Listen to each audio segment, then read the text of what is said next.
greenhouse gas emissions produced by the burning of fossil fuels. Transportation accounts for the largest share of U.S. greenhouse gas emissions. A move toward electric vehicles can help reduce some of those. And President Biden signed an executive order just last week asking that 50% of all new car sales be electric vehicles by the year 2030. Investments in alternative energy sources like wind and solar could also make a big difference. And scientists say all of those changes could reduce the impacts of climate change. I've said recently, climate change is the crisis of our generation. You know, we're seeing already more severe storms, more frequent, more intense. And what this report highlights is that is only going to continue to get worse. So the time is now to really have a focused effort on how do we reduce the impacts from these events. This report comes out about 3 months ahead of the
of the biggest issues with 5G is the fact that it's going into the gigahertz frequency ranges that are, it goes from, I think it's 5 gigahertz to 100 gigahertz, where the mobile towers, the mobile phones, wireless, internet, etc., is below that. The military industrial complex, they have, produced more than 8,500 different documents where they are basically patented specific frequencies at specific pulse ranges with all kinds of, it's the military, with all kinds of effects of, going everywhere from killing people to putting voices in their heads and they think they're talking to God, to the devil come in and talk to them in their heads, to crowd control, mind control, manipulations, causing cancer within a human being in human tissue like this, infertility, all that stuff. It's all been patented by the military. These frequencies are well known. The scary part about 5G is that 5G is within the frequency bandwidth of all those patents. So basically, if you're living in a city that has 5G, antennas everywhere, who is stopping them from transmitting these frequencies to targeted individuals or to the whole city? The best way you can describe it is like if you take a tone, an opera singer that sings to this wine glass, if they can sing in a specific tone and makes it vibrate at a certain level, then after some time, a couple of minutes, it breaks. Now, the same octave higher, the glass will break too, but faster. The same octave higher and higher and higher. And so if you go up in really high octaves, the glass will break almost instantly. The problem with 5G is that it's many octaves higher than the wireless radiation we're having right now, the mobile phone towers, etc. So by way of introduction, adaptive phased array antenna systems have been explored by numerous researchers since the 1950s. The primary functions of a phased array antenna system are to rapidly steer beams, in some cases with multiple phase centers and low side lobes. So by definition, a phased array antenna aperture would consist of two or more transmitting or receiving antenna elements that can be used together to form a directional radiation pattern. So clearly, arrays are a very central technological tenet for 5G technology. With that said, you can see right here the human body resonance frequencies. You're hanging out anywhere from 20, 50 hertz, maybe up to 100 hertz, depending on what part of your body is resonating. That's the average. You can look at the Schumann resonance. You're hanging out there in the low hertz range. Maybe you'll bump up to 7.83 hertz. That's the fundamental electromagnetic low frequency. See right here, 33.8 hertz is where it peaks. But what are we doing when we get into the 5G stuff? Well, 5G is going to be going anywhere from, 5G stands for 5th generation. Okay, so currently 3rd generation, 4th generation networks are set up for your internet, for your smartphones, etc. And that isn't bad enough. If you haven't seen enough of these towers popping up all over the world, I don't know where you're at, but here in the States, they're popping up all over the place. Next to schools, next to nursing homes, next to apartment buildings, next to houses, next to stores, next to storage facilities. 5G, T-Mobile is going to deploy 5G to 30 cities this year. New York, Los Angeles. The chief technology officer, Nabil Rey, said on Tuesday at Mobile World Congress in Barcelona, the company still plans to launch the service next year and provide nationwide coverage by 2020. 5G exactly. It is a various level of frequencies to bring you faster download speeds, and the implications of what this can do physically, biologically, human life, animal life, plant life, etc. is quite spooky. Also, if you look at how detrimental smart meters can be, this 5G stuff takes it to a whole new level.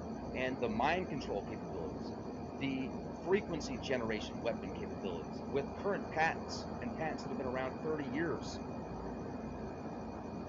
You could tweak things just a little bit and it could get really, really, really bad. So